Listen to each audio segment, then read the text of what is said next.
sejam muito bem-vindos, sejam muito bem-vindas. Está começando mais um JF Entrevista, um programa com assuntos diversos sobre saúde, educação, política, economia, meio ambiente, segurança pública e muito mais. A cada semana temos um convidado para debater sobre um assunto. Hoje conosco, o comandante da 4ª Brigada de Infantaria Leve de Montanha, General Ricardo Augusto Montella de Carvalho.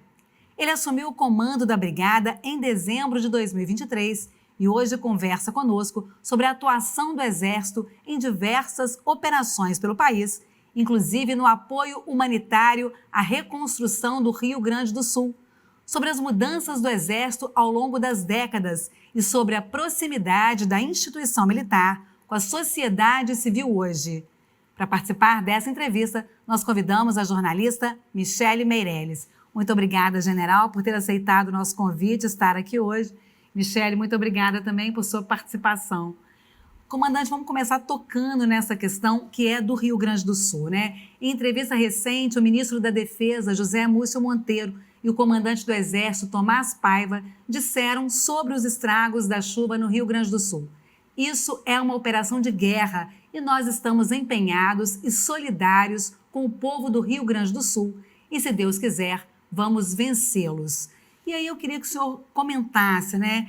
Obviamente, a gente vai entender ao longo do programa se há tropas de Juiz de Fora lá no Rio Grande do Sul, mas queria que o senhor comentasse a importância do Exército estar próximo da sociedade em momentos tão graves, né, como esse que a gente vive hoje do Rio Grande do Sul e que a gente também já vivenciou tão próximo da gente em Petrópolis e que aí sim a nossa tropa estava lá prontamente, né? Muito obrigada mais uma vez. Queria que o senhor comentasse essa frase e o posicionamento do Exército nessas situações. Marisa, muito obrigado. Michele, uma oportunidade muito bacana de estar aqui, conversar um pouco sobre como a gente atua na situação. Quanto à participação lá no Rio Grande do Sul, eu só tenho a reforçar as palavras do nosso comandante da Força. Então, realmente, ali a atuação é do Exército. Quem está efetivamente atuando lá são, mais especificamente, as tropas do Comando Militar do Sul, mas o Exército todo está envolvido. Nosso comandante da Força deu prioridade total nas atuações, então, no que cabe ao Exército, apoio logístico, envio de médicos, equipes de saúde, hospitais de campanha, então, todo o Exército realmente está sendo mobilizado para dar o melhor apoio possível. A brigada, a 4ª Brigada de Montanha, aqui de fora, ainda especificamente não está sendo empregada, estamos prontos a qualquer momento, caso o nosso comandante nos demande, mas temos experiências bastante similares.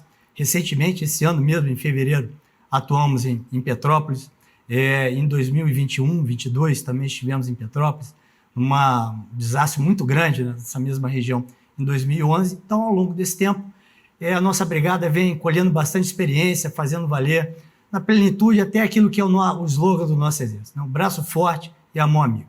Então, com o nosso braço forte, com a nossa capacidade de atuar em situações diversas, em situação de calamidade, situação de caos, a gente pode levar um pouco de alento, chegar onde outras instituições não podem chegar, levar comida, levar apoio, onde outras instituições, por alguma limitação, não podem chegar. Então, o nosso Exército prontamente está para ajudar e, como o próprio comandante disse, não há limite para a gente prestar esse apoio.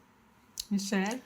General, eu tive o prazer de acompanhar muito de perto o dia a dia do Exército, diversas operações, enquanto eu era repórter da Tribuna de Minas, né, aqui em Juiz de Fora, e eu vivenciei uma experiência muito rica, que foi a operação no Complexo do Alemão e da Penha, em 2011, no Rio de Janeiro. E a gente viu muito de perto essa questão que o senhor falou, do braço forte que vocês estavam ali naquelas operações de garantia de lei e da ordem e também na mão amiga, ajudando as pessoas, a comunidade a voltar a se sentir segura, voltar a ter isso, sabe?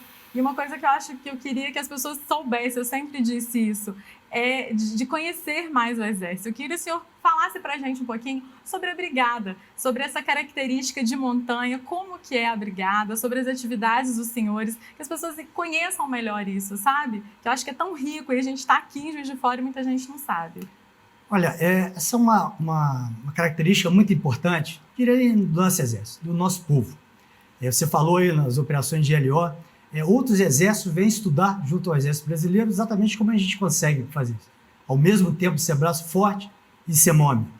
A maioria dos exércitos, mundo afora, ele atua de forma muito distinta.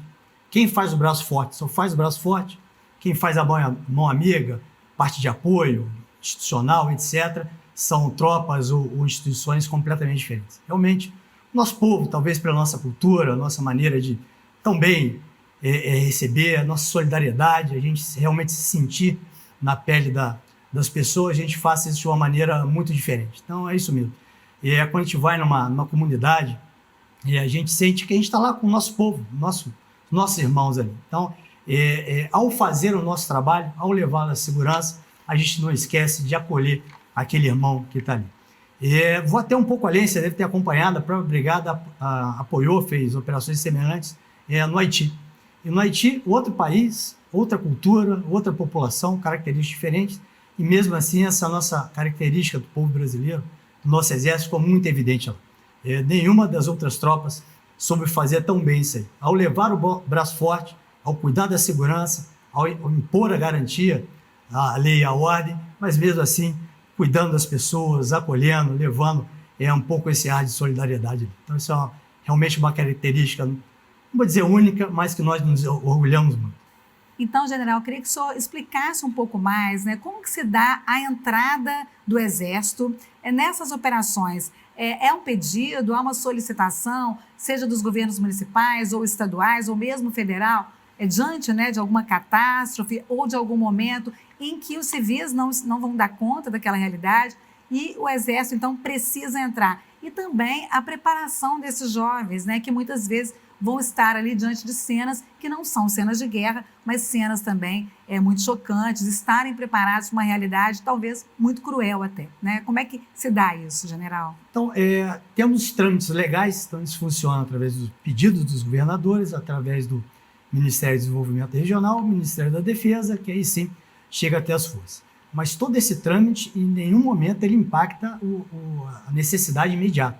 Então, lá no Rio Grande do Sul, ainda que esses trâmites estavam ocorrendo, a tropa de imediato, o quartel que estava lá, temos alguns relatos aí de soldados e integrantes do nosso exército que deixaram de acolher até mesmo as suas famílias para cumprir a sua missão e atender a demanda solicitada pelo Exército. Então, temos os trâmites legais, mas o pronta resposta é imediata, em nenhum momento vamos esperar qualquer burocracia que ocorra para não prestar o apoio devido e imediato.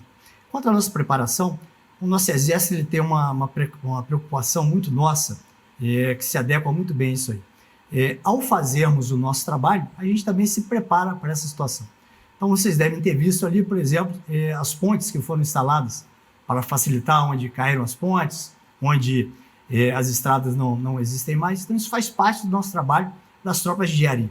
Elas já têm que fazer isso ou treinar esse tipo de coisa em função do combate e esse mesmo adestramento, essa mesma capacidade pode ser usado numa situação como essa. Queria só colocar uma questão que eu ia falar disso. A imagem que muito recente na memória de todo mundo é a ponte indo embora e os homens do Exército ali, né?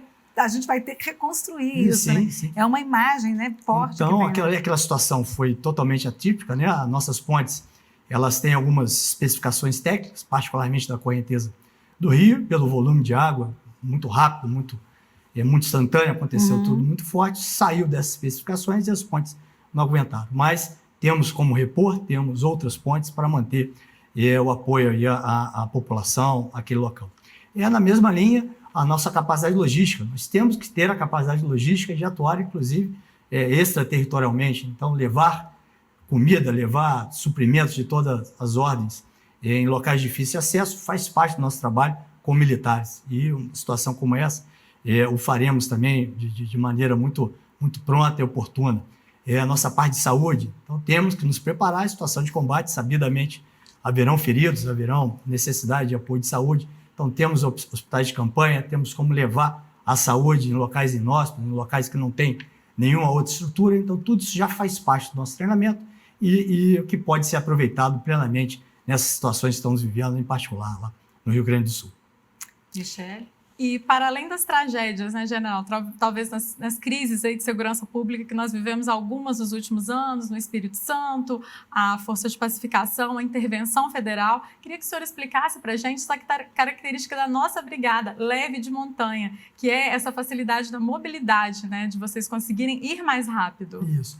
O conceito de leve, ele está justamente nesse sentido. Então, temos menos demandas logísticas, temos capacidade em não depender tanto de estrada, não depender tanto de transporte, de outros meios, justamente pela característica da nossa tropa.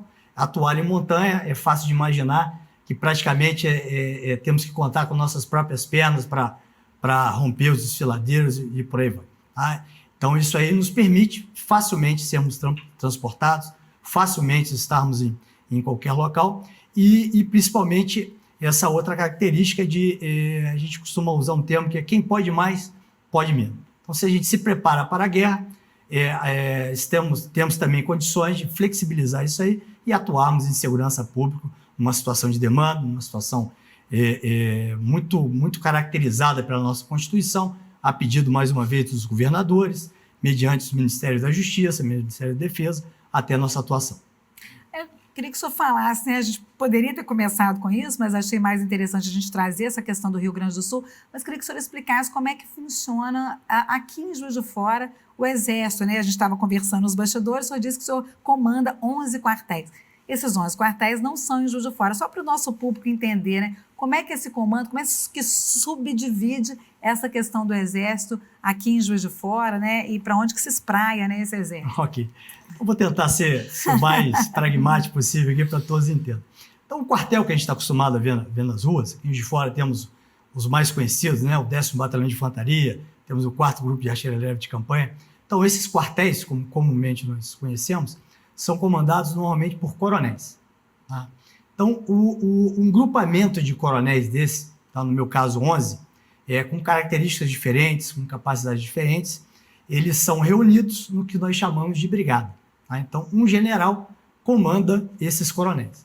Esses quartéis, via de regra, eles são dentro das capacidades, ou dentro das especificidades, que dão uma capacidade única à brigada, que é de atuar com independência, com a capacidade de se deslocar pelo terreno e atuar nessas condições que nós estamos falando aqui. Então, temos quartéis de infantaria, que são a essência da nossa tropa, o homem, o fuzil, cumprindo a missão. Temos a artilharia, que é o nosso apoio de fogo. Temos batalhões logísticos, que dão o nosso suporte, logística, transporte, e por aí vai. E outros menores, que agregam capacidade. Com a parte de reconhecimento, nosso esquadrão de cavalaria, nosso campo de instrução aqui de fora, que nos dá uma oportunidade ótima para treinamento, exploração, até mesmo a preservação do meio ambiente, e assim com nossos 11 quartéis. No meu caso, eu, um general, eu sou subordinado a uma divisão de exército. Então, uma divisão de exército comanda brigadas. Então, na divisão de exército, ao qual eu sou subordinado, está lá no Rio de Janeiro, tem ainda uma outra brigada, que é a 9ª Brigada de Infantaria Motorizada, e uma artilharia divisionada. Essa tropa da divisão, ela é a parte operacional, aqui nós chamamos CML, Comando Militar do Leste. Não é exatamente como a nossa divisão de região sudeste, norte, sul e tudo mais, mas ela acompanha mais ou menos o que é essa divisão. Então, essa área é comandada por um general de 4 estrelas. Então, esse comandante de área comanda todas as tropas operacionais, a começar pela divisão de exército, e outras tropas regionais, que dão todo o suporte logístico, administrativo, para a subsistência das nossas tropas. Aí temos outras duas. Uma aqui em Belo Horizonte, que é a nossa 4ª Região Militar, que é a que apoia mais diretamente aqui a minha brigada, e outra no Rio de Janeiro, mais direcionada para o Rio, exatamente para o estado do Rio de Janeiro, mas que aí eu tenho uma ligação com ela, tendo em vista o quartel lá de Petrópolis, que é do Rio de Janeiro, faz parte da minha brigada, mas é apoiado logística administrativamente lá pelo Rio de Janeiro. Não sei se o senhor pode falar em números, né? Mas a gente tem muitos jovens hoje que veem no Exército o seu futuro, né? A gente tem números, a gente tem quantos jovens se alistam aqui em Juiz de Fora, quantos são aproveitados, ou isso faz parte daquilo que não pode ser dito. Não há problema. Aqui em Juiz de Fora não temos só quartéis da minha brigada. Temos aqui 10 quartéis, 6 da minha brigada e 4 dessas tropas regionais que eu estava me referindo. Aqui em Juiz de Fora nós temos mais ou menos 3 mil militares. Desses 3 mil militares, cerca de 1.000 a 1.100, 1.200, dependendo do ano, são de recrutas. Então, todo ano, mais ou menos 1.000 recrutas incorporam o nosso exército aqui. É realmente uma oportunidade bastante interessante.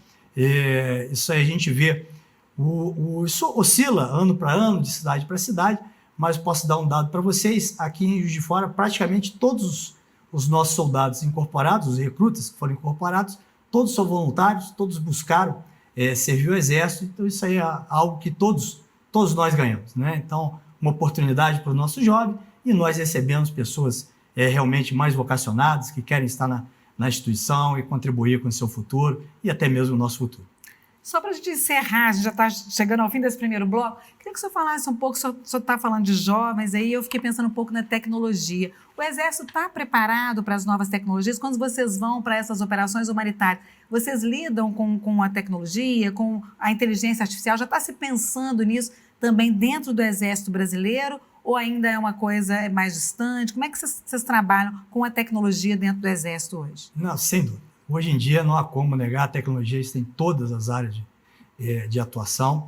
Inclusive os nossos jovens, até como está falando, uma oportunidade, nós temos equipamentos como em Santos Dumont, nosso blindado Guarani, de última geração, sistema de visão termal, mira computadorizada e tudo mais, sistema de comunicações avançados. Antigamente, os rádios, aquele que a gente aprendeu que sintonizava, basicamente os rádios hoje são celulares com antenas maiores. Então, tudo isso aí exige programação, exige computação. Nossos jovens, via de regra, são formados nessas áreas, logo em seguida são aproveitados nas empresas, na sociedade, pelo conhecimento que eles acabam adquirindo. E também não há dúvida, a guerra hoje em dia ela é muito tecnológica. Está aqui a guerra da Ucrânia para nos provar isso aí, no que pese ainda a atuação do ser humano, do soldado, a linha de frente, a vontade de lutar, a vontade de vencer ainda é determinante, mas sem dúvida o impacto da tecnologia é cada vez maior e não precisa se preocupar. Nosso exército está caminhando firme nessa direção que agrega a todos nós. Nós vamos para um breve intervalo e no próximo bloco a gente vai voltar, acho que o general vai ficar um pouco mais à vontade para falar, vamos falar do campo de instrução da remota, né? E da entrada das mulheres com força total no Exército, né, Michele? Michele já acompanhou isso. É no próximo bloco, não sai daí.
estamos de volta com o JF Entrevista, hoje recebendo aqui nos estúdios o general Montella, que é comandante da 4ª Brigada de Infantaria Leve de Montanha. Infantaria Leve de Montanha. O nome é grande.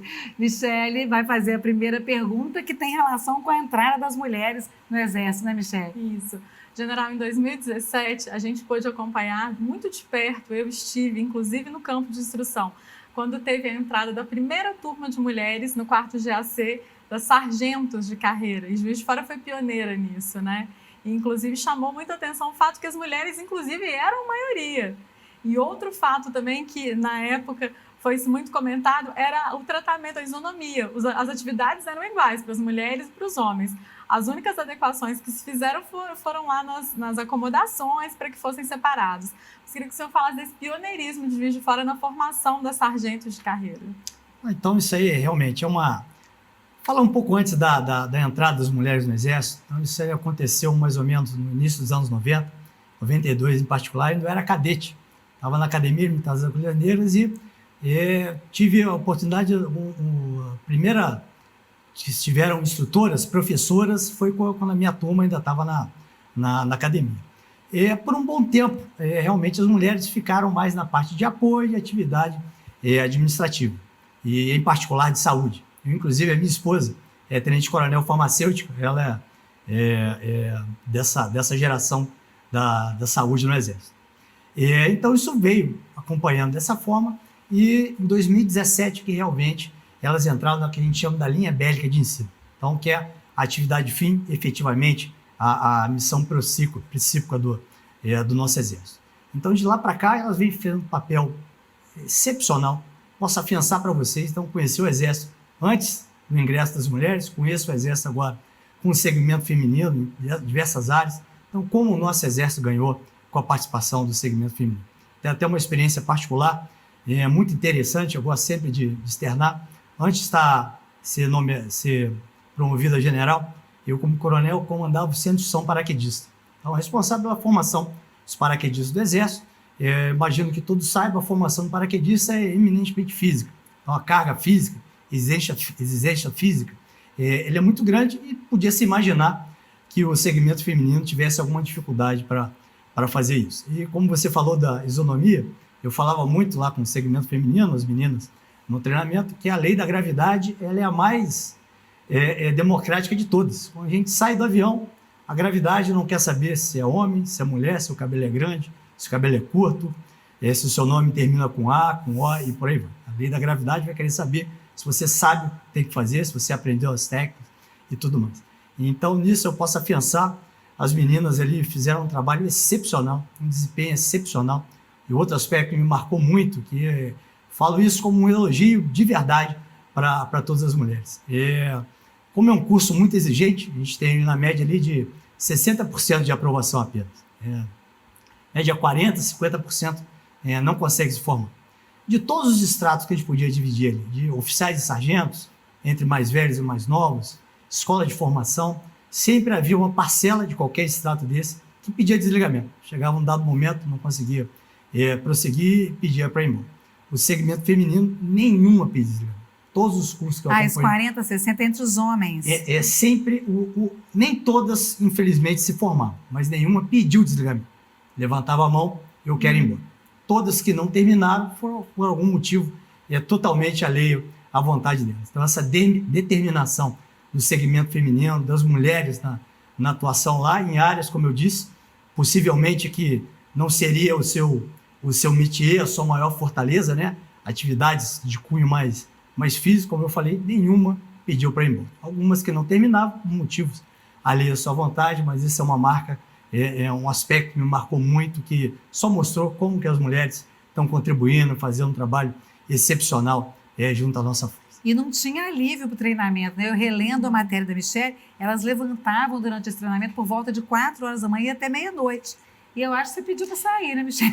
Eu participei de uma parte do campo de instrução. Confesso para o senhor que no dia seguinte eu fiquei com a coluna travada de atestado no jornal, porque foi realmente muito pesado. Eu fiquei muito impressionada com as atividades. Eu participei só de uma parte, eu fiquei, se não me engano, 5 dias no primeiro campo, aquele campo básico, o primeiro ali. E é realmente muito difícil. Elas ficam molhadas, não tem frio, não tem calor. A mochila não pode ser diferente, porque a gente precisa carregar na mochila. Elas estão muito presentes na Brigada de Montanha hoje? Como é que elas estão lá? O Exército, todos os setores elas estão? Ainda não todos os setores. Então, essa formação da linha bélica começou recentemente, elas ainda estão se formando, ainda estão sendo alocadas, mas é uma busca por uma clara evolução. E isso continua só em Juiz de Fora, essa formação? Agora no caso das sargentos, né, das alunas do nosso curso de formação de sargento, que é em Juiz de Fora. Então, nós temos 17 unidades formadoras ao longo do Brasil. Dessas 17, 2 que são aqui de Juiz de Fora, no nosso 10º BIO de montanha, no 4º GAC Leve de montanha, que são destinadas para o segmento feminino. Esse é o primeiro ano da formação delas. Elas ainda têm um segundo ano de formação, que depende de qual área que elas vão escolher. Aí temos desde da parte logística, temos material bélico, intendência, e aí são escolas distintas. Mas esse primeiro ano inicial, todas são aqui nessas 2 unidades de Juiz de Fora. E elas te surpreendem de alguma maneira? Elas trouxeram alguma outra... Você falou que o antes e o depois, né? O que a mulher traz, por exemplo? Muda a cara, o jeito, por exemplo, nessas operações humanitárias? A mulher muda de alguma maneira ou não? Homens e mulheres do Exército são vistos da mesma forma? São as 2 coisas, na verdade. Então, como eu falei, uma coisa, acho que é uma pauta de qualquer feminismo, né, a igualdade salarial. Então, o Exército, o salário de uma terceiro sargento, sexo masculino e feminino, é exatamente o mesmo. Né? As oportunidades de curso e tudo mais dentro da sua especificidade são exatamente a mesma. Quando um comandante de fração é do sexo masculino ou do feminino, ela tem a mesma ascendência sobre essa fração. Então, isso é algo que nos orgulha muito como instituição, que a gente vê claramente as mulheres desempenhando o seu papel, independente do gênero e por aí vai. Estão desempenhando o seu papel, e esse papel é para homem ou mulher, de acordo com a sua função. Então, mais uma vez, falando da isonomia, então, a exigência, a mulher, nem em função dela ser mulher ou homem, é a exigência para aquilo que ela vai atuar. Para fazer tal atividade, ela tem que aprender tais tarefas, ter tais capacidades e por aí vai. Então, ela vai ser exigida dessa forma. A gente tem visto o mundo mudar muito nesse sentido. As Olimpíadas agora vão ter times mistos, né? Então, cada vez mais a mulher entrando em vários setores e mostrando essa força. Isso que o senhor falou. Às vezes não é só a força física, tem outros atributos aí que vão entrar. Sem dúvida. Aí, a segunda parte da sua pergunta então, conviver com o segmento feminino, é claro que agregou várias coisas. Maneiras de pensar, maneiras de entender, maneiras de compreender. Então, tudo isso aí agrega muito. Né? Então, o que mais uma vez, o que mais impressionou ao segmento feminino, que ao fazer a mesma coisa que os homens têm que fazer, continuam fazendo da sua forma. Então, não está aqui para o que um é melhor ou pior, é o que um pode contribuir mais, pode trazer, realmente contribuir mais para a sua fração, para o seu desempenho, para a sua atividade, e aquela fração cumprir melhor a sua tarefa. Acho que isso é o que realmente ganhamos todos com a presença do segmento feminino. Michele? Aproveitando, acho que a gente pode pegar o gancho aí desse campo de instrução que eu participei, que foi lá no campo de instrução do Exército, para a gente falar um pouquinho sobre aquele espaço, né, que também é um espaço muito grande. Acho que muita gente nem sabe ali o quão grande é e a importância que tem, como o senhor falou, nessa questão ambiental, as atividades que os senhores desempenham lá. Isso aí, mais uma vez, eu gosto muito de salientar, às vezes as pessoas veem o Exército somente pela homem em fuzil, está falando, só para atividade fim, especificamente. Mas a nossa atuação ela é muito mais abrangente. O campo de instrução, ele conta bem essa realidade. Então, ele é um campo de instrução, como o nome está dizendo, para nos permitir nos instruirmos. Então, a gente precisa de uma área grande para poder atirar, tem explosões, tem tiro, a gente precisa de espaço para manobrar com as tropas, mas ao mesmo tempo, e justamente por fazermos isso, toda essa área está plenamente preservada. Tá? A nossa atividade militar, muito pelo contrário, ela não degrada nada. Tá lá, temos aí toda a preocupação, toda uma estrutura para manter toda essa especificidade, as características do campo, conservação e tudo mais. e até mesmo impedir, às vezes, invasão, uma construção irregular e por aí vai. Posso dar uma experiência, para ficar mais claro, o nosso campo de instrução lá em Juiz de Fora, no Rio de Janeiro, ele é numa área que, fora esse campo de instrução, ela já está totalmente urbanizada. Então, se aquilo ali não fosse um campo de instrução, se não tivesse a atuação do Exército, não tivesse os treinamentos, não tivesse as operações e tudo mais, possivelmente aquilo ali já estaria ocupado e sabidamente mais degradado toda a região ali. Então, o importante é destacar isso aí. Ao fazermos a nossa atividade, ao mesmo tempo a gente está preservando, a gente está garantindo as propriedades dessa área aí, que é importante para a gente de fora, é importante como pesquisa, é importante como fauna, flora e por aí vai. O que acontece no campo de instrução? Antigamente falava tiro de guerra, né?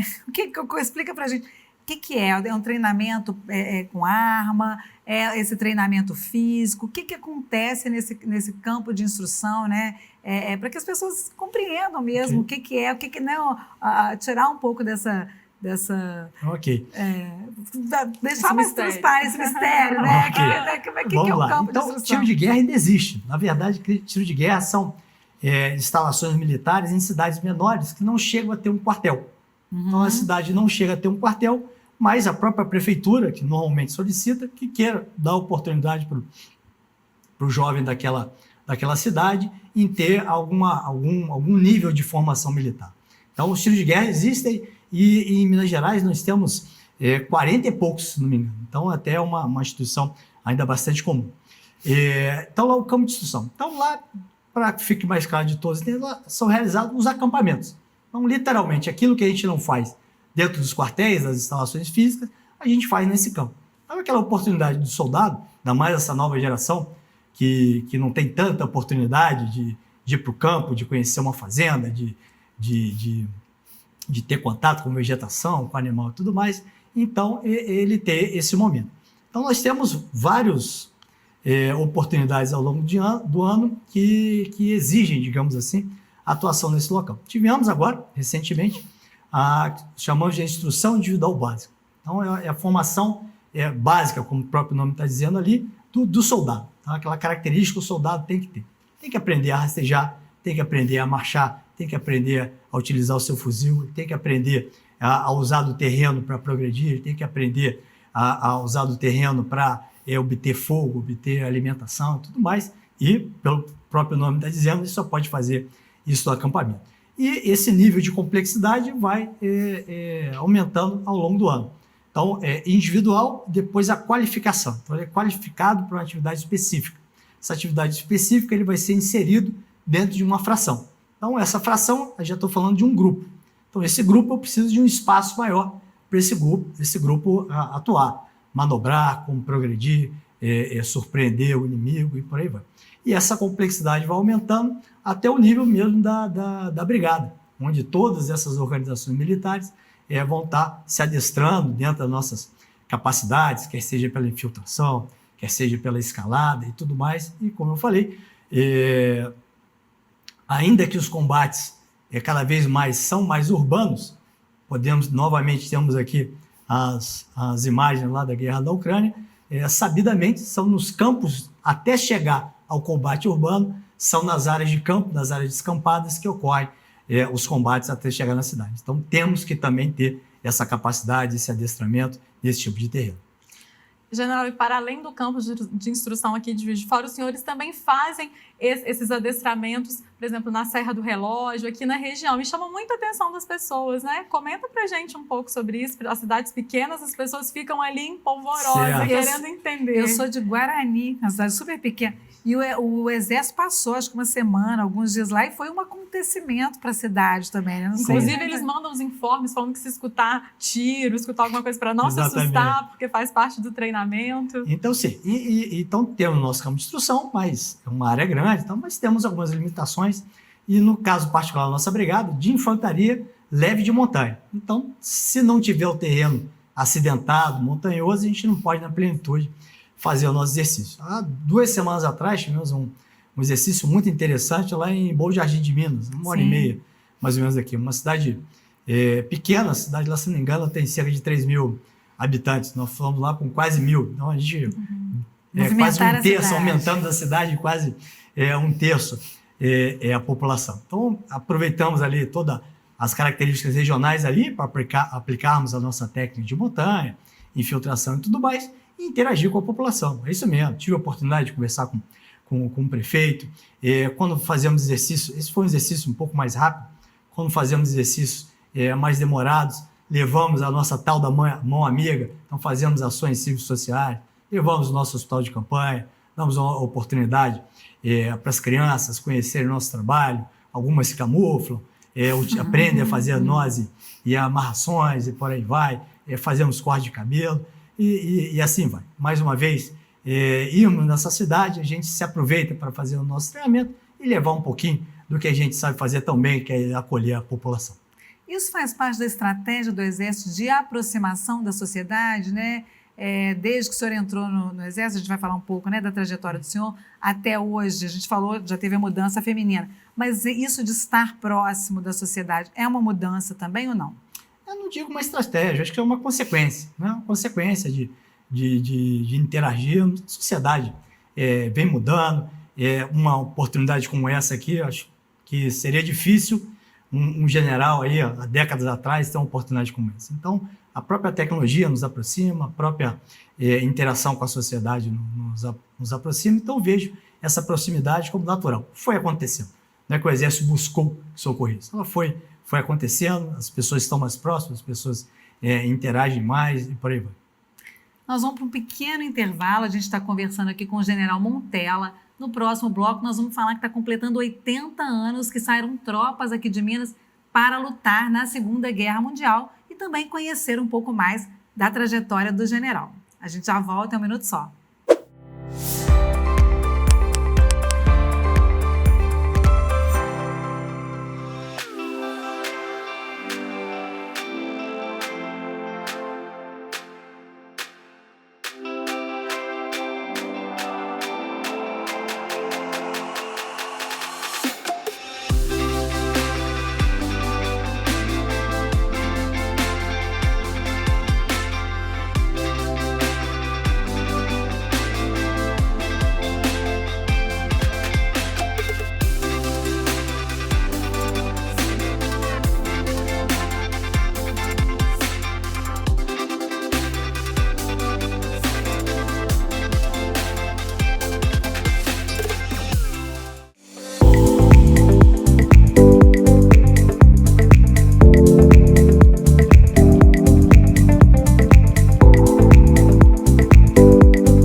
JF Entrevista está de volta, hoje recebendo aqui nos estúdios o General Montella, que é comandante da Brigada de Montanha, 4ª Brigada de Montanha. Conosco nos estúdios também a jornalista Michele Meirelles. Estávamos falando de história, né? Está fazendo 80 anos que as tropas brasileiras e também mineiras e juiz-foranas foram à Segunda Guerra Mundial. Michele fez várias matérias sobre isso, né, Michele? Conta aí os dados que você tem a respeito.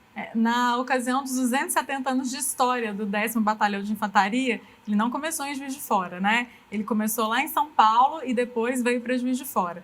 Só o 10º Batalhão de Infantaria enviou cerca de 680 militares para combater lá em terreno italiano durante a Segunda Guerra Mundial. E aqui nas formaturas militares eram figuras fáceis de serem vistas e eram os grandes destaques e tinham todas as homenagens, as honrarias possíveis, eram os queridos pracinhas, né? Que eu me lembro com muito carinho do seu Zé Maria, do seu Antônio, que infelizmente eles faleceram agora recentemente, com mais de 95 anos, acho que os dois deveriam ter mais de 95 anos. Acho que um tinha 98 na matéria, acho que fala. 96, há 5 anos atrás, e 93. Eles eram assim, e era muito emocionante ver o quanto que eles amavam o Exército, quanto que eles se orgulhavam de ter feito parte dessa instituição. E a história viva, né? E eles contavam com detalhes, com riqueza de detalhes, era muito impressionante, sabe? Infelizmente eles partiram, mas com certeza ficam aí, deixam o legado, né, General? Então, primeiro, falar dos pracinhas é algo assim que me orgulha demais. O heroísmo que eles fizeram, os desafios enormes que eles fizeram é algo que tem que orgulhar todos nós, não só o Exército, ao Brasil. Isso é uma parte da nossa história muito bonita e muito marcante mesmo. Quanto aos pracinhas, então, hoje em dia, infelizmente, são poucos. O Brasil mandou cerca de 25 mil militares na FEB, todos os que estão vivos já são centenários. Então, cada oportunidade de interagir com eles, como você falou, esses poucos que ainda são a história viva. Aquilo que a gente pode conversar, que eles podem contar, podem se emocionar, transmitir toda essa emoção para a gente e que daqui a pouco vão estar só nos livros de história. Então, poder falar com a história viva é sempre algo muito bacana. A nossa participação aqui de Minas Gerais, ela foi muito grande, né? A FEB, ela teve 3 regimentos, que foram as suas tropas principais, que cumpriram as missões, e um desses regimentos é daqui de Minas Gerais, em particular onde está hoje, em São João del Rei, que é o nosso 11 Batalhão de Infantaria de Montanha. Na época chamava 11 Regimento de Montanha. Pra vocês terem uma ideia de comparação, esse regimento foi para a FEB com cerca de 3 mil militares. A cidade de São João del Rei, naquela época, tinha menos de 10 mil habitantes. Imagine o que é formar um regimento com 3 mil pessoas numa cidade que nem 3 mil jovens sequer tinha. Então foi uma toda mobilização de todas Minas Gerais, por isso que saiu tropas daqui de Juiz de Fora, saiu tropas de Santos Dumont, de Belo Horizonte, de outros para compor esse regimento que foi lutar lá na FEB. Então os feitos deles lá foram enormes. Imagine, aqui em Juiz de Fora a gente acha que faz frio, o pessoal sente frio de vez em quando, então o que é lutar lá nos Alpes da Itália, com uma tropa mais do que experiente? As tropas alemãs e italianas já tinham experiência de 4, 5 anos de combate, a nossa tropa sendo formada ainda sendo adestrada, praticamente todo o nosso equipamento era junto com o exército americano, então aprender novo equipamento, aprender novas táticas, então tudo isso aí mostra a capacidade enorme do nosso pessoal e principalmente a vontade de cumprir missão, ir lá lutar pela democracia, lutar pelo que a gente acredita. Então foi um feito brilhante, às vezes até pouco contado aqui no Brasil. Eu conheço alguns militares que já foram em eventos lá na Itália, as cidades que o Brasil conseguiu libertar ao longo da campanha da FEB, Monte Castelo, Montes e tudo mais. A cada ano eles fazem uma comemoração. São cidades muito, muito pequenas e eles cantam a canção do expedicionário, cantam em português a nossa canção, tem lembranças dos brasileiros, tem lembranças de como o nosso povo, aquilo que a gente está falando da mão amiga, isso já era contado lá na Segunda Guerra. O pessoal o soldado dividia a ração que ele carregava com o italiano, que estava recém-libertado, passando fome, diversas privações e tudo mais. Então são feitos brilhantes, quer sejam militares, por tudo que eu falei, dificuldade do terreno, quer seja pela nossa capacidade de ter libertado o povo, vencido um exército tão experiente como era o que estava lá e levado um pouco da solidariedade do povo brasileiro. Tem uma parte muito importante, aproveito aqui a oportunidade, a nossa brigada de infantaria de montanha, ela tem talvez os seus primórdios, ou pelo menos a nossa gênese, por serem, né, a região dos Apeninos, lá na Itália, o exército americano destacou uma divisão especializada em atuação nesse tipo de terreno, que era a 10ª Divisão de Montanha. E nós lutamos lado a lado com essa tropa, e no dia a dia, no combate, fatalmente fomos vendo a vantagem de ter uma tropa especializada como essa nas operações. Então essa herança voltou com os pracinhas aqui para o Brasil, estudos foram feitos, até que finalmente nós temos agora a nossa própria brigada, especializada nesse terreno, especializada nesse combate tão difícil que é operar em terreno montanhoso. E tudo isso aí pode dizer que tem origem lá junto com os nossos pracinhas há 80 anos atrás. E acho importante o senhor destacar também que os senhores são os únicos boinas cinzas, né? Quando vê boina cinza, pode saber que da nossa brigada. Então, boina né? cinza, né? Lembra a pedra, né? O rochedo, que faz parte aí da nossa mística, atuar com a pedra, o rochedo, a montanha e tudo mais, né? As montanhas mais altas, sabidamente, não tem vegetação nenhuma, então é a pedra crua, cinza, tal como a nossa boina, e nós somos a única brigada de montanha do nosso exército. Então, realmente, nos difere, nos orgulha, nos envaidece. É um orgulho muito grande usar a boina cinza. Sobre esses 80 anos, né? O Exército prepara alguma comemoração, ou aqui em Juiz de Fora vai ter alguma coisa que mostre para a população, né? Que faça essa marcação de tempo, e não sei se tem, mas falar um pouco das exposições, da cultura, né? Que o Exército traz também. Michele estava falando do museu do 10º Batalhão. É muito bem organizado, acho que as escolas, quem tiver oportunidade, não sei se é aberto ao público a visitação, mas é riquíssimo o museu do 10º Batalhão de Infantaria. Tem muita, para quem gosta de história, para quem gosta de estudar lá, é um espaço realmente muito bacana. Então, de antemão, é aberto ao público, sim, um prazer enorme contar um pouquinho da nossa história. Onde que fica o museu? Fica dentro do próprio 10º Batalhão de Infantaria Leve de Montanha. Que no bairro Fábrica. Bairro Fábrica. Então, portas abertas, por favor, uma alegria. Temos algumas visitas esporádicas de colégios e tudo mais, mas estamos abertos à visitação sem problema nenhum, uma alegria muito grande para a gente. Quanto a comemorações, sim. Então, esse é um legado do Exército. Estamos falando aqui de Juiz de Fora porque efetivamente nós participamos, quer seja com 11 de montanha, quer seja com 10º e outras tropas, mas isso é um legado do Exército. A Força Expedicionária Brasileira é algo que nos orgulha demais. Que é a vitória que esses brasileiros, que esses soldados conquistaram lá na Europa e trouxeram para cá, é algo que tem que orgulhar a cada um de nós, militares, do Exército, brasileiros e tudo mais. Então, são várias comemorações. Então, comemoramos o embarque, comemoramos o desembarque lá na Itália, comemoramos o nosso batismo de fogo, comemoramos a nossa primeira grande conquista, que foi a tomada de Monte Castelo. Então, foi um combate dificílimo, que realmente foi ali o nosso batismo de sangue e de fogo, nesse teatro de operações. Comemoramos recentemente, comemoramos agora em maio, e não foi aqui de fora, talvez pelo legado, né, de São João del Rei, que foi a conquista de Montese, ou a libertação de Montese, de todo o teatro de operações, coube a São João del Rei, coube ao regimento, ao 11 Regimento de Infantaria. Então, esse regimento tem uma ligação muito grande com essa batalha,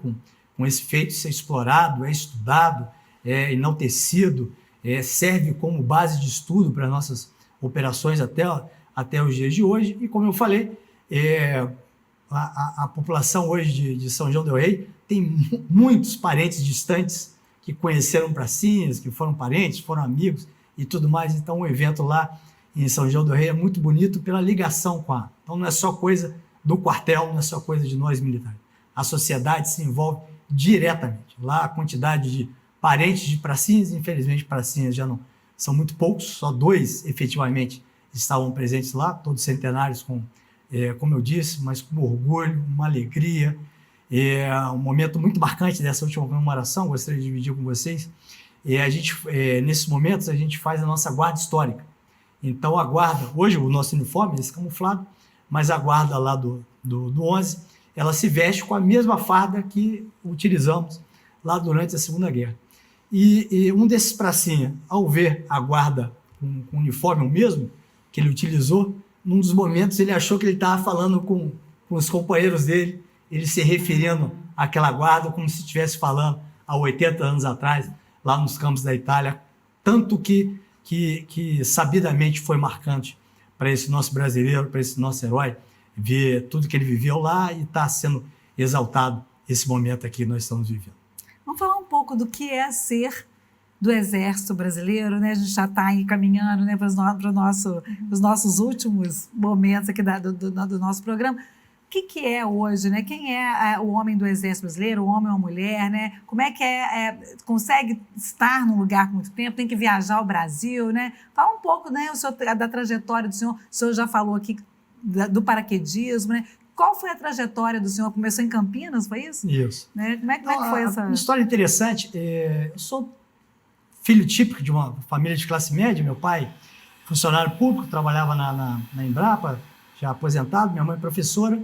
Não tem nenhum parente direto militar. Então, realmente, eu pouco conhecia das Forças Armadas e tudo mais. Mas tive um amigo, estudava no Santa Catarina, aqui em Juiz de Fora. Mas esse, sim, era filho de militares. E ele que me contou como é a trajetória e tudo mais. Eu muito novo, eu tinha 14 anos nessa época. Então, eu vejo pelo meu filho, ele tem 14 anos agora, e ainda pensando no que vai fazer da vida, eu, naquele momento, eu acho que, acima de tudo, a vocação é que fala mais forte na nossa profissão. Então, como eu disse, com 14 anos, muito novo, ao ouvir esse meu companheiro falando, vi que talvez fosse isso que eu quisesse para a minha vida, me preparei, fiz o cursinho, com 15 para 16 já estava lá em Campinas, na Escola Preparatória de Cadetes do Exército. À época nós ingressávamos... Começa muito cedo, né? Muito cedo. É o correspondente ao ensino médio, exatamente. Ainda não tem 18 então, anos. Na época, o vestibular, o nosso concurso para entrar era isso aí, era na 8ª série, né? O que é a 9ª série hoje em dia. Hoje se alongou um pouco mais, eu achei muito coerente ter um pouco mais de maturidade, saber um pouco mais como são as coisas, mas entrei muito cedo e de lá para cá, então foram os 3 anos da nossa formação na época, eram 7 anos, então 3 anos que seria o ensino médio e mais 4 anos da Academia Militar das Agulhas Negras lá em Resende, que é o nosso ensino superior. E a partir daí é pura verdade aquilo que todos nós sabemos. Via de regra, são 2 ou 3 anos em cada localidade, né? Então a gente vai, muitas dessas transferências são em função dos cursos que nós fazemos. Uma característica muito importante da nossa força é a busca constante, quer seja pelo autoaperfeiçoamento, quer seja pela oportunidade de você se especializar. Então nós temos diversos cursos de formação, de especialização, melhor dizendo, ao longo da carreira, que também nos obriga a nos movimentar. E tal como o paraquedismo, tal como o montanha, também vai, de certa forma, direcionando a sua carreira, onde estão essas brigadas que têm essas capacidades específicas. Eu, a maior parte talvez tenha sido na brigada paraquedista, então fiz o curso de paraquedismo, foi o primeiro curso que eu fiz, logo que eu me formei, ainda como aspirante, e tive a oportunidade de servir lá como capitão. As 2 unidades que eu comandei como coronel foram na brigada paraquedista, uma experiência riquíssima. Ser paraquedista é algo que me orgulha muito por tudo que representa a tropa paraquedista. Mas o meu vínculo aqui com a montanha foi muito grande. Então, a montanha foi... eu fiz esse estágio ainda como aluno da escola preparatória. Então, não tinha nem 18 anos, já tive a oportunidade de fazer esse estágio e realmente me fez brilhar os olhos, digamos assim. A primeira vez que me sentia ao botar a boina cinza, a botar o gorro cinza, ter algo diferente no meu uniforme, foi a primeira vez que talvez eu me senti, digamos assim, especial, fazendo aquilo que outros não teriam condições de fazer. E aí tive, depois, a oportunidade de servir aqui, ainda como major, como oficial de operações, fui chefe de Estado-Maior aqui, e quando tive a grata satisfação de ser promovido a oficial general, realmente veio essa oportunidade aí. Talvez o Exército tenha visto esse meu passado aqui, o fato da minha família toda está aqui, eu tenho um irmão também servindo aqui de Juiz de Fora, então esse meu conhecimento da área de montanha, os meus familiares aqui, o meu conhecimento da cidade, talvez tenha conduzido a escolha do comando do Exército a comandar essa unidade, que é um presente enorme. Tá comandando a brigada pelo desafio profissional, pela especificidade da brigada, é algo que me envaidece demais, um orgulho muito grande, e estar vivendo isso junto à minha família, junto à sociedade de fora, que me acolhe a minha brigada há tanto tempo, é algo que realmente faz o coração bater mais forte quando a gente recebe as autoridades, recebemos aqui o presidente da Câmara dos Vereadores, nossas formaturas, interagimos com outras instituições de fora, faz tudo ter um significado ainda maior. É muito bom. E a esposa também compreende melhor, porque também é da... Qual o nome dela? É Isabela. Isabela. Isabela, ela é farmacêutica, tenente-coronel, e ela serve no nosso hospital geral. Então, ela é de saúde. Então, isso realmente é uma coincidência muito boa para nós dois, que facilita a nossa vida, né? E o filho? Realmente, o fato de sermos transferidos dificulta muito a vida, sabidamente, da esposa, por se manter no emprego e tudo mais. Ela sendo militar, a gente pode seguir junto, é muito bom. O filho quer ser militar? Vamos ver, está no colégio militar, é ainda novo, como eu falei para você, eu já estava decidido nessa época e ainda está pensando o que vai fazer da vida. As opções hoje são muitas, São né? muitas e também repetindo minhas palavras iniciais, não tenho dúvida, acho que a principal característica do militar é ser vocacional, porque as dificuldades são muitas, as exigências são muitas, então se não está fazendo o que realmente faz a sua alma ferver ali, talvez as bonanças não vão superar as dificuldades. Mas se a gente faz o que gosta, a gente vive de férias, não é isso? Eu não sei se a Michelle tem algum questionamento ainda, mas eu queria que o senhor desse qual é o caminho para quem quer servir ao Exército, além, né, dos 18 anos, as pessoas dos homens, né, que têm obrigatoriamente, né, que entrar, né, como é que chama isso? Se alistar, desculpa, perdi a palavra, que tem que se alistar. Quais são os caminhos, né, para quem, as mulheres, né, ou essas formações para além do alistamento? Ok. Isso eu precisaria aqui quase de uma outra entrevista para... Hoje temos uma oportunidade enorme, um leque de oportunidades enorme, fruto daquela aproximação que temos com a sociedade e toda essa atuação abrangente do Exército. Então, de linhas gerais, os nossos soldados vão servir ao Exército, ao alistamento aos 18 anos, essa talvez é a maior parcela. Aí temos aí o que nós chamamos de praças, né? São aqueles os sargentos, que vão sendo subtenentes e por aí vai. Tá? Então, esses temos aí, tanto da linha bélica de ensino, aqueles que vão ser nas unidades operacionais e tudo mais, aí, que é a nossa escola de sargento das armas, um concurso público, dificílimo.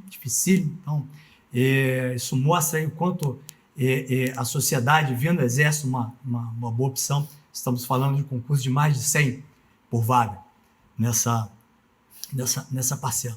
Na parte de oficiais, temos a parte de saúde, então, nossa escola de saúde, também é um concurso específico para quem já tem a formação de saúde. Temos a nossa escola de administração, então, também para oficiais que têm a formação da área administrativa, então temos um leque grande também, advogados, administradores, professores, e por aí vai. E a linha que eu escolhi, que nós chamamos da linha bélica de ensino, né, que são oficiais de infantaria, cavalaria, artilharia e por aí vai. Então, o caminho é a escola preparatória de cadetes do Exército, é um concurso público também nessa ordem aí de mais ou menos 100 por vaga, e 10% dessas vagas são destinadas ao segmento feminino. Tá? E mais uma vez Queremos mais, né, Michelle? E mais uma vez falando do segmento feminino, a disputa do segmento feminino para entrar nessa parcela supera qualquer vestibular de medicina, de engenharia e por aí vai. Tamanho é a dificuldade, a quantidade de meninas que vêm no Exército, uma boa opção, uma oportunidade de fazer carreira. Michelle, alguma questão? Acho que para encerrar, né? O senhor falou muito de orgulho e eu tenho muito orgulho de ter participado tão de perto de tantas atividades do Exército. Eu sou filha de militar e tive o prazer de cobrir durante aí 12 anos de carreira como repórter, essencialmente essa área militar, né, Marise? Sim. E meu olho brilha pelo Exército. Cobri muita polícia, né? Mas o Exército realmente é uma história de amor que eu tenho e tenho muito orgulho de conseguir falar, de saber tanto sobre vocês e de conseguir passar esse meu conhecimento para tanta gente, que eu acho que é excepcional o trabalho que vocês fazem e é só deixar parabéns. E eu não poderia encerrar de outra forma, a não ser para frente e para o alto. Muito obrigado, Michelle. A gente fica muito feliz de saber. Talvez a gente tenha que ter mais oportunidades como essa para que outras pessoas tenham essa mesma percepção que você tem. O nosso leque de atividades é muito grande, nosso leque de oportunidades é muito grande. O que nós fazemos é muito mais abrangente do que marchar, atirar e tirar serviço. É importante que todos saibam. Obrigado pela oportunidade, obrigado pelas palavras muito gentis. Ok, Michele? General, eu queria agradecer muito Michele também, né, por trazer os conhecimentos aqui. E agradecer, eu sei que o senhor tem uma agenda muito cheia e estar aqui com a gente é uma honra recebê-lo aqui. Muito obrigada. O prazer é meu, muito feliz. Falar um pouquinho da minha vida, falar um pouquinho do que é o nosso Exército, falar um pouquinho como é ser militar aqui em Juiz de Fora, ter essa oportunidade, podem ter certeza. Cheguei aqui muito feliz, saio daqui mais feliz aí. Muito obrigado. Muito obrigada. Obrigada mais uma vez. O JF Entrevista fica por aqui. Eu espero vocês na próxima semana. Até lá!